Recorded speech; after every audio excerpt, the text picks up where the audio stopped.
So I'm Graham Galloway. I'm Director of the Herston Imaging Research Facility in Brisbane, Australia, but involved with global bioimaging from the beginning. But what a great initiative to involve global bioimaging to be mentoring and encouraging the next generation. And, you know, if we're not doing that, then we're going to fail badly. It's also been great to see at this meeting so many new faces. And when I think that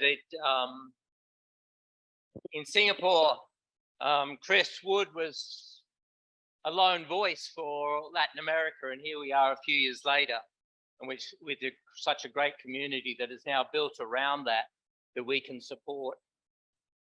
We decided in Singapore also that we were going to try and build or uplift the participation of biomedical imaging within Eurobioimaging, and hence this session, which I think for me is a very exciting session. That's not to in any way undermine the previous sessions. I think the fact, the diversity of what we're doing, bringing together the different technologies from cell through to human imaging is just a great place to be. So this session is all about diversity and exciting diversity. Every speaker today is new to global bioimaging. And the fact that they're here indicates that that's a sign of a vibrant community. So people want to be part of global bioimaging. People see benefit in being part of global bioimaging, and people are coming, whether it be online, and we welcome all our virtual attendees as well. And so if we take up this new technology of running hybrid conferences, this one has just done really well. So I congratulate the team for that. So that's enough from me. Let us hear what you've all come to hear about. That's some of the great things that are happening in this community. So our first speaker, Aduna Anazoda, is Assistant Professor in the Department of Urology and Neurosurgery and a member of Neuroimaging and Neuroinformatics Research Group at Neuro. Her focus is on intelligent PET imaging for mapping brain function from molecules to mind. Of course, the other important thing about Aduna is that she's leading the consortium of advancement of MRI education and research in Africa. Once again, one of the visions of global bioimaging to support this technology and the people working this technology in countries that don't always have the resources that some of us take for granted. So I will hand over to Aduna now, and I look forward to her presentation. Thank you so much, Dr. Galloway. I hope you guys can all hear me. Yeah? Okay. Thank you so much. And it's sadly I'm not able to be there in person. I would have loved to meet you all, but I'm hoping that next time around, next exchange of experience, that we'll be there and I'll be there in person. I do want to thank the Global Biomedical Imaging, Yara, Antia, and everybody else for the opportunity to share what we're doing on camera, and also especially to thank CZI for being a champion in supporting what we're trying to do in a continent like what Karen said yesterday that has a lot of challenges, and oftentimes you feel like you're pulled in many directions because it's a lot of problems. But like what Leon said, we're trying to sort of take it one step at a time as we, like Karen said, eat the elephant. So here today, I'm going to talk about a couple projects that we're doing in camera. Our main focus is towards access, and I will sort of describe how we are addressing access, how we're defining access, and what access means to us, especially when we're talking about doing something like diagnostic imaging and trying to provide high value diagnostic imaging. And I'm going to lead in with COVID. Yes, it's in our review, hopefully, but there's global lessons from COVID that I think we can sort of glean from and use these global lessons in how we address biomedical imaging or bioimaging or providing high value imaging to solve local needs in places where it's really underserved. If you look at the, I said analysis in the past 2 years of what's happening in Africa when it comes to COVID, I mean, I think the jury's out, but it's quite clear that they did sort of fare well. They fared well in terms of the death rate, so the number of cases compared to other parts of the world. I mean, there's so many reasons why. Some have talked about the young population. I don't really think that's what it is. I think that there's something called the power of experience that they had that may have sort of played into here. And I'm going to talk about this power of experience and how we in camera are trying to learn from this and also bring in that power of experience to solve problems when it comes to imaging needs. So what I think that may have happened in Africa during COVID is the fact that they have years of experience in being able to deal with infectious disease, or especially diseases that are highly contagious. This is what the CDC said a couple years ago. This is just after the Ebola crisis, that Nigeria's experience with Ebola shows that highly trained experts in place can make a difference when confronting unexpected health threats. And this is actually what I think is happening. This is trained experts, because the Nigerian CDC, which is modeled after the US CDC, was set up in 2011, and the African CDC was set up in 2017. This is all prior to the pandemic. And when they set up, they went to work. Now, Nature printed this article back in 2019, a whole year before the pandemic. And this is exactly what the headline said. That this Nigerian doctor, Dr. Chike Ikagu, will prevent the next deadly pandemic. This is a year before COVID. Why did they say this? Well, this doctor was trained in place. He was trained at the University of Nigeria, Nsukka in Nigeria, infectious disease. He did get some external training from abroad. He came back home and he started to put in infrastructure. So he started to put in labs, molecular labs, PCR machines.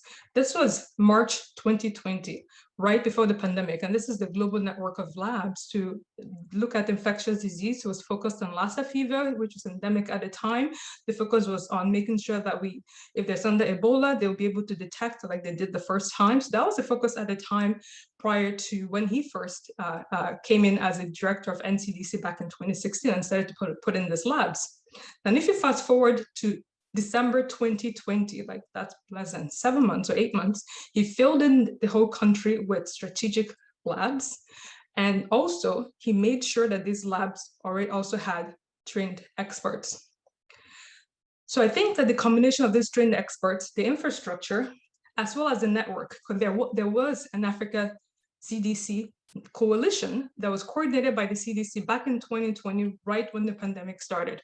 And this enabled them to be able to sequence COVID genomes and spread that information quickly, which is why we were able, the whole world benefited from the discovery of Omicron, because Africa in general had the trained experts, they had infrastructure, the infrastructure they had was strategically placed, it wasn't everywhere, but they built a network. And I think that together gave them the powerful experience in order to be able to detect and deal better with COVID than the rest of the world did. Here comes monkeypox. Well, same thing again. When the world did not listen to Nigeria about monkeypox, monkeypox went ignored. Now the world must brace about outbreaks and scientists. So there's a powerful experience that Africa has in terms of infectious disease. And that comes from the fact that they have trained experts, infrastructure, and network.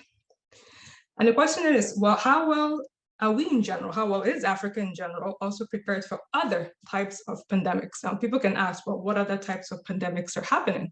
Well, if you look at the CDC, this is results or reports or numbers from the US. So this is the US deaths in 2018 compared to the 2 years of COVID, so 2020 to 2020. So deaths from COVID in 2020 to 2022 compared to deaths from other diseases in 2018. And you see that COVID ranks number 3. There's cancer, there's heart disease. Even if you look at the most deadly or the most affected or the population that were more affected by COVID or more at risk at COVID, the older age, you see that COVID is still number 3, below Alzheimer's disease and below heart disease. So there are other potentially ongoing worldwide, I call them pandemics. There's heart disease, there's cancer, there's dementia, there's stroke. If you look at the global burdens of these non-communicable diseases, you find that it's actually not in the West. The burden happens to be in typically low resource settings like Africa, where there's still a higher, much more rising incidence of NCDC, so cancer, dementia, heart disease are rising faster in this area compared to the global north, where also the mortality rates are higher, the morbidity rates are higher. And if you look at infrastructure we have to address non-communicable diseases like cancer or heart disease or dementia, imaging is a core part of that infrastructure. We talk about the SDG goals for well-being and health. One of the recommendations they made was in order to sort of minimize or reduce the deaths from non-communicable disease in 2030, 80% of the population should have access to essential technology. Essential technology for non-communicable disease is imaging. And MRI plays a big role in that essential technology. And if you look at the global distribution of MRI, you find that Africa, which is in yellow, has the least access, pretty much something like 0.8 scanners per million, when the typical range in the global north is between 7 to 32 scanners per million.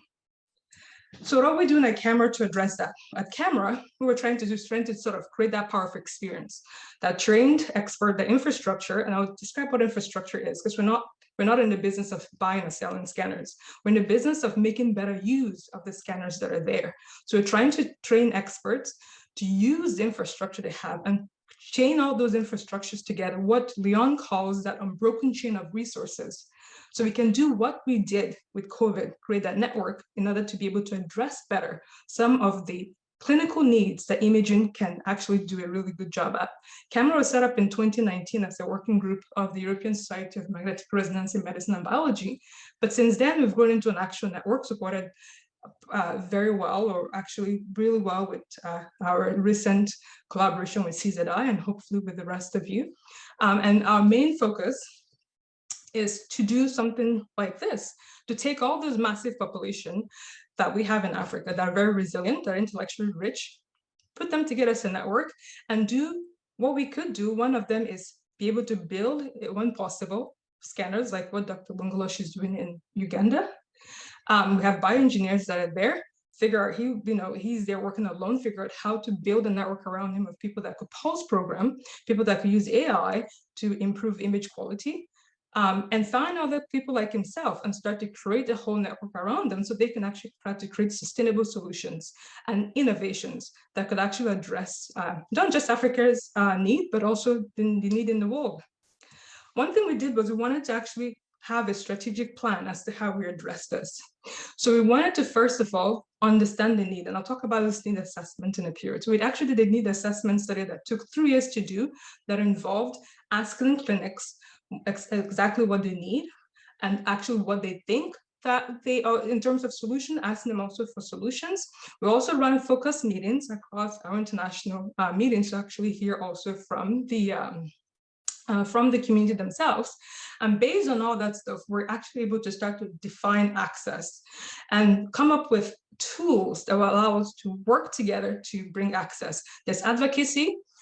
We want partners. There's issues with vendors. There's no direct vendorship partnership. So the big vendors like Siemens, GE, they don't have a presence there. We're trying to advocate and work with them. We're trying to do training, which is very essential to improve the utility of the scanners that are there and how well they are applied. We're trying to network. Network brings us ability to enhance the MR practice and to improve utility. And with advocacy training, networking, training highly skilled people and improving the practice, that will lead to innovation and sustainability and adaptability of MRI, which will improve access. So that's the framework.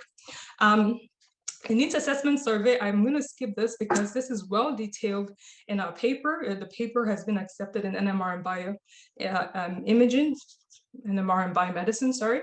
But the preprint, the open source print, is here in medArchive. It's very detailed. We covered topics and we did needs assessment that included access, training, sustainability, research, translation. And the big gist of it is this: Africa can sustain high quality MRI scanners, so they could run 1.5D 24/7. What they need is people, highly skilled people to run it. That's basically the big gist of the whole thing. They are quite behind in terms of research and being able to use the scanners for research. They are able to run them. They've figured out how to couple power sources to run it 24/7. So it's no longer, the problem is no longer getting the hardware. I mean, it's still a problem, but it's not the biggest problem. The biggest problem is being able to use it well. And so I'm going to skip ahead and actually tell you what we're doing in the sense of being able to understand what access is, because when you understand it, then you can start to figure out if there's a need and figure out how to solve it. And when you sort of think about access to any healthcare, to malaria drugs, to mosquito nets, to whatever you want to think about it, people tend to count the number of services per people per an area. So the number of clinics that could give a HIV drug per the people in that region. And that's basically how they define it. So MRI with the number of MRI scanners per a country per million. That doesn't tell us anything about access. So what we wanted to do is we actually wanted to understand what access is. There is obviously the geographical access, how many people within that community can access that scanner. So physically where that scanner is located, as geographical access. There's a technical access because the scanner can be there, but if a person can run it, you still don't have a good access to the services. And there's also the economic access. You can have the scanner, you can have the people to run it, but if they can't afford to pay for the services, which 80% of the country pays out of pocket, our continent pays out of pocket for the services, then you don't have access. So we used a need assessment survey. We had 152 clinics across the continent that responded to those survey. A big majority of them came from Nigeria, no surprise. And so we took the Nigerian data and wanted to create a model on how to actually understand access. So we used geographical information systems. We connected road networks, and we're able to use the way the geopolitical system is set up in Nigeria to understand what access really means to them. And I'm going to quickly go through this because if you look at, and this is no surprise to anybody here that knows or works in Nigeria, why the spread is the way it is. The southern part is the most educated, northern part is not. So a lot of the economic activity happens in the south, not the north, which makes sense why all the scanners are clouded around Lagos, the south, or around Abuja, which is the new capital. You can see the big pockets of the country has no access to MRI. So if you condense the number of MRI scanners in Nigeria, for example, the number is about less than 1 scanner per million. That does not mean anything for these people around this place because they still don't have access. Meanwhile, people in Lagos have 15 MRI scanners in one city, 1.5 MRI scanners. So we're trying to sort of redefine how we define access. And you can have the scanners, like I can say, but you don't have the technical expertise. Technical expertise includes the radiologist, how well they're trained, the radiographers, access to biomedical engineer, and how well the scanner is actually maintained. When you put all these numbers together, you find that some pockets of the country that have scanners still don't have technical access. Now, if we were to say, let's try to solve access problems, this will actually help us when we combine all this stuff to start to figure out where is the best place to put new scanners, even if they're this new portable low-field MRI systems to improve access. But you want to be able to put it in a place where it could be sustained because of economical activity, and also where you can invest in bringing in new technical experts. This is something we're trying to put together and submit to Lancet, but we believe that this is actually a new way for other types of healthcare systems to start to rethink how they define access. Another thing we're doing in camera is trying to figure out a way to bring together an imaging ecosystem to solve one clinical need. And I kind of hinted to that today. Imaging is a service, and we provide service to a lot of clinical services, the people that actually, clinicians that actually make these decisions about the care of their patients. And so we found out that one way we could do this is to actually see if we can sort of make sure that we're doing this with the current climate in imaging, which is AI, artificial intelligence, has entered medical imaging. I want to make sure that we are also bringing that in. So we started off with this African Neuroimaging Archive as a way to actually address the current imaging challenges that includes AI. Because when it comes to AI, which is now getting into medical imaging, and AI actually plays a bigger role or has a better benefit for low resource settings, because it could help in rapid protocoling. It could help in the sense that you have a radiologist that's not subspecialized. They read head to toe, MRI, CT, ultrasound, everything. So it could actually help with rapid protocoling.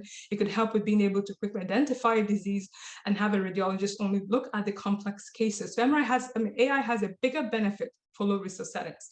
One thing we're doing in camera is we're trying to create an ecosystem that will address the infrastructure challenges, so the access, the data not being high quality, a lack of computational facilities, actually being able to archive and centralize data, some of the personnel challenges, so the lack of training in general on all aspects of imaging, including computational science or computational imaging, and policy, how to use data, how to access data, privacy, which doesn't exist. Those policies don't exist, at least for medical imaging. So within this ecosystem, we're trying to create a platform where we can be able to aggregate data that comes even from clinics that have PACS and clinics that don't have PACS, build a lab, and I'm going to give you an example of that, and be able to start to do computational imaging that would benefit the country and the continent, including being able to give them higher quality images, so being able to synthesize higher quality MRI from low quality scans. We're also trying to create a network, because the patient is the center of what we do, and this patient, here we're doing this with glioma, brain tumor being one use case that we're using to set this up. And the idea is to partner with the neurosurgeon communities in Africa, like SNOSA, the radiology communities in Africa, like ARIN, the Association of Nigerian Radiologists, the pathologists, this is quite new. Biomedical imaging scientists, this is new with ABIC and AMI. And the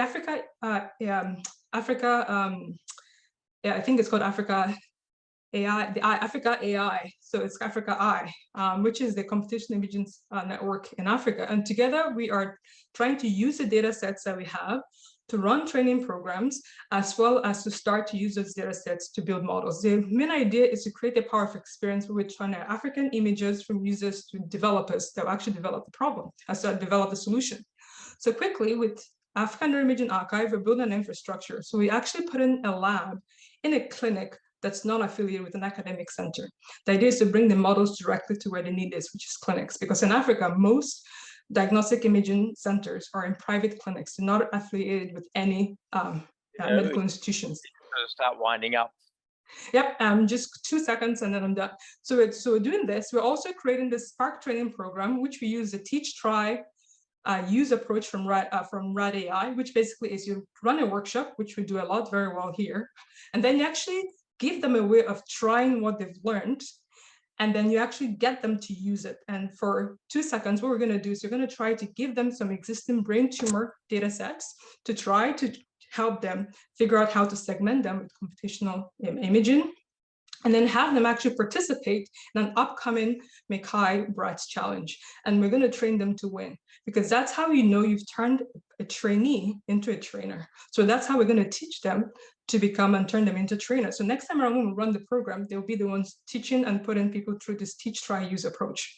I'm going to end here with Inspire, which is what I've briefly described, which is what we're working on. We're trying to bring in clinical departments, clinical disciplines that are actually using imaging to solve one imaging problem. And next, we're going to try to target glioma and figure out how we can use our existing infrastructure, trained experts, and a network to solve that one problem.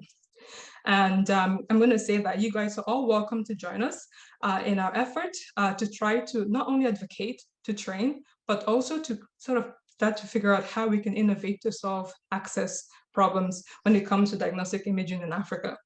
I want to thank you all. I do want to thank all the people that have been supporting CAMERA from day one, like Iris, Dr. Fatah Day, Danny, and Andrew. And again, I want to thank the Chan Zuckerberg Initiative and Lacuna for also supporting our Africa Neuroimaging Archive. Thank you so much.